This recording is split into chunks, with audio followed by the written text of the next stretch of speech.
للہ رب العالمین والصلاة والسلام علی سید الانبیاء والمرسلین اما بعد فاعوذ باللہ من الشیطان الرجیم بسم اللہ الرحمن الرحیم۔ دوستو، آج کا ہمارا موضوع ہے کہ وہ کون سی ایسی آیت تھی کہ جو نازل ہوئی تو بادل مشرق کی طرف دوڑنے لگے، سمندر جوش میں آ گیا اور شیاطینوں کو پتھر مارے گئے۔ بہت ہی پیاری آیت ہے، اس کے بارے میں معلومات لیں گے، آج اس کے بارے میں تذکرہ کریں گے، اس کے بارے میں جانیں گے۔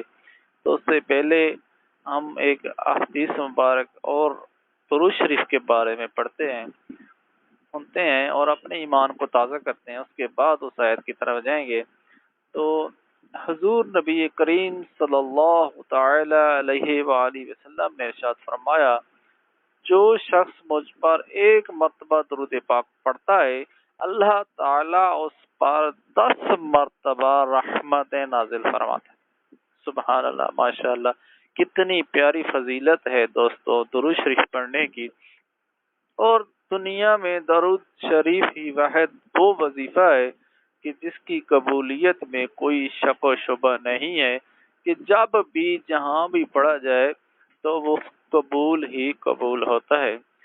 دوستو، اس احادیث کو آپ نے کئی ہزار مرتبہ سماعت فرمایا ہوگا، لیکن آج میں اس حدیث کے اندر تہہ میں جانے کی کوشش کرتا ہوں تھوڑی سی۔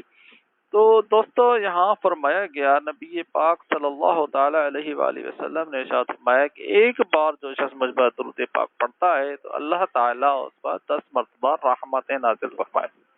تو دوستو، یہ رحمت کیا ہے، اس رحمت سے کیا ہوتا ہے، اور ایک رحمت کتنی ہوتی ہے، اور 10 رحمتوں کی مقدار کیا ہوتی ہے، کچھ تھوڑا سا اندر جانے کی کوشش کرتے ہیں اس کے۔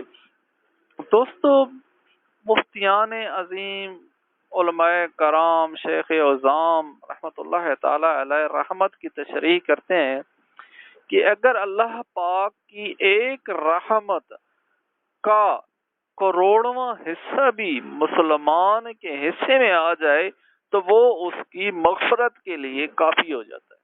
سبحان اللہ، ماشاء اللہ۔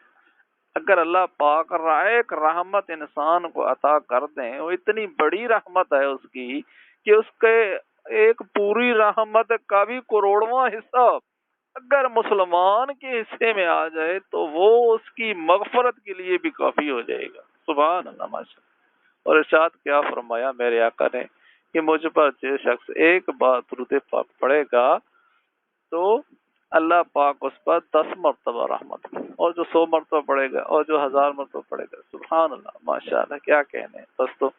اللہ پاک ہم سب کو درود شریف پڑھنے کی توفیق عطا فرمائے، چلتے بیٹھتے اٹھتے کھڑے ہوتے ہر وقت درود شریف کا معمول بنا لیں۔ اللہ پاک ہم سب کو ڈھیروں برکتیں عطا کرے۔ دوستو، چلتے ہیں اس حدیث کی طرف۔ اس سے پہلے چینل کو سبسکرائب کر لیں، لائک کر لیں، شیئر کر لیں، اور بیل آئیکن کی جو گھنٹی ہے اس کو دبا لیں تاکہ آنے والی ویڈیو آپ کو ملتی رہے۔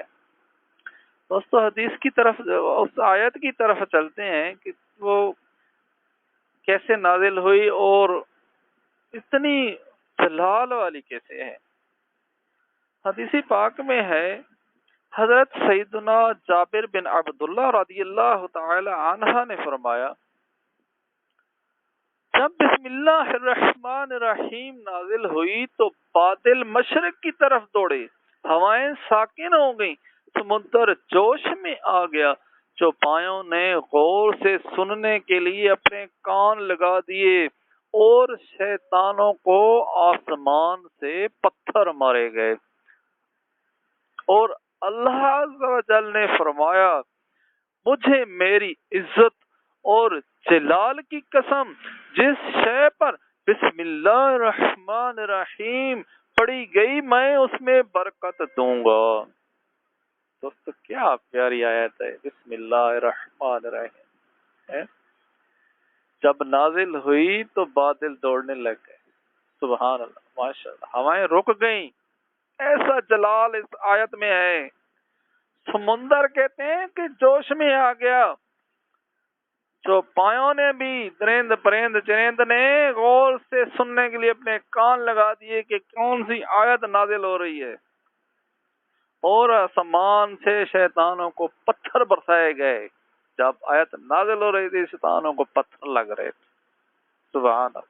اور سب سے بڑی بات آخر میں اس حدیث میں موجود ہے کہ اللہ تعالی نے اپنے جلال کی قسم کھا لی ہے. دوستو اپنے جلال کی قسم کھا کر اللہ پاک کہتا ہے کہ جس شے پر بسم اللہ الرحمن الرحیم پڑھی گئی میں اس میں برکت دوں گا. سبحان اللہ. دوستو ماشاء اللہ کیا کہ اب جب بھی آپ کوئی کام کریں، کوئی چیز اٹھاتے ہیں، بیٹھتے ہیں، اٹھتے ہیں، کھانا کھاتے ہیں، کام کرتے ہیں، کوئی بڑا کام کرتے ہیں، چھوٹا کام کرتے ہیں، ہر کام سے پہلے آپ نے بسم اللہ شریف کا معمول بنا لینا ہے. اللہ پاک نے اپنے جلال کی قسم کھا کر دوستوں کہا ہے کہ میں اس میں برکت دوں گا جس میں بسم اللہ پڑھی جائے. تو کیوں ہم برکت سے محروم رہیں؟ بسم اللہ الرحمن الرحیم پڑھنے میں ٹوٹل 2 سے 3 سیکنڈ کا کام لگتا ہے، ٹائم لگتا ہے. تو کیوں ہم اتنی بڑی برکت سے محروم رہیں؟ اور بہت ساری فضیلتیں ہیں. جہاں پر فضیلتیں ہیں تو وہیں پر بسم اللہ کی ممانعت بھی ہے، چند جگہ پر منع بھی ہے کہ بسم اللہ ان جگہوں پر نہیں پڑھی جا سکتی.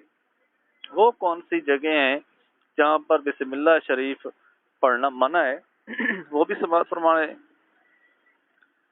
حرام اور ناجائز کام سے پہلے اگر بسم اللہ شریف پڑھیں گے تو فتاوی عالمگیری میں شراب پیتے وقت، زنا کرتے وقت یا جوا کھیلتے وقت یا آپ نے بسم اللہ پڑھا تو یہ پڑھنا کفر ہے. یہ فتاوی عالمگیری میں موجود ہے حدیث پاک. تو دوستو حرام اور ناجائز کام سے پہلے بسم اللہ ہرگز نہ پڑھیں. ایک دو فضیلتیں مزید میں آپ کو ان کی سناتا جاتا ہوں. مجھے بہت مزہ آ رہا ہے بسم اللہ شریف کی سنتے پڑھتے ہوئے.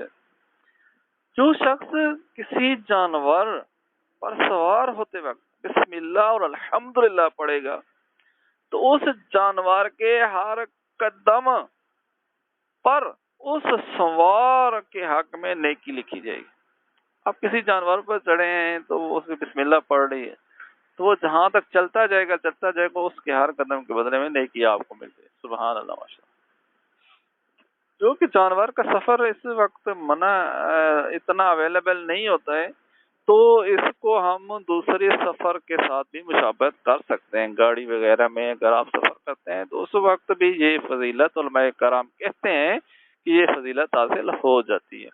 اسی طرح تفسیر نعیمی میں ایک حدیث موجود ہے، جو شخص کشتی میں سوار ہوتے وقت بسم اللہ اور الحمدللہ پڑھ لے جب تک وہ اس میں سوار رہے گا اس کے واسطے نیکیاں لکھتی جاتی رہیں گی. سبحان اللہ ماشاء اللہ. تو دوستو ایسی ہی پیاری اور اچھی باتیں سننے کے لیے ہمارے ساتھ رہیے گا. چینل کو سبسکرائب کر لیجئے گا تاکہ آنے والی ویڈیو آپ کو ملتی رہے. ایک اچھے موضوع کے ساتھ، ایک اچھی باتوں کے ساتھ ایک بار پھر آپ کے ساتھ حاضر ہوں گے. تب تک کے لیے اجازت دیجیے. اللہ تعالیٰ آپ سب کا حامی و ناصر ہو. دعا میں صرف آپ کے لیے ایک ہی کرتا ہوں، اپنے لیے بھی وہی کرتا ہوں، آپ لوگوں کے لیے بھی وہی کرتا ہوں کہ یا اللہ عز و جل ہمیں ایسا بنا دے، ہمیں ایسا بنا دے، ہمیں ایسا بنا دے کہ تجھے اور تیرے حبیب کو پسند آ جائیں. بس مالک اتنی سی خواہش ہے کہ تو ہمیں اپنا پسندیدہ بنا لے. بس یا اللہ ہمارے گناہوں کو بخش کر ہمیں اپنا پسندیدہ بنا لے. تو اس کے ساتھ ہی اجازت دیجیے گا دوستو. اللہ حافظ و ناصر. اللہ پاک آپ سب کا حامی و ناصر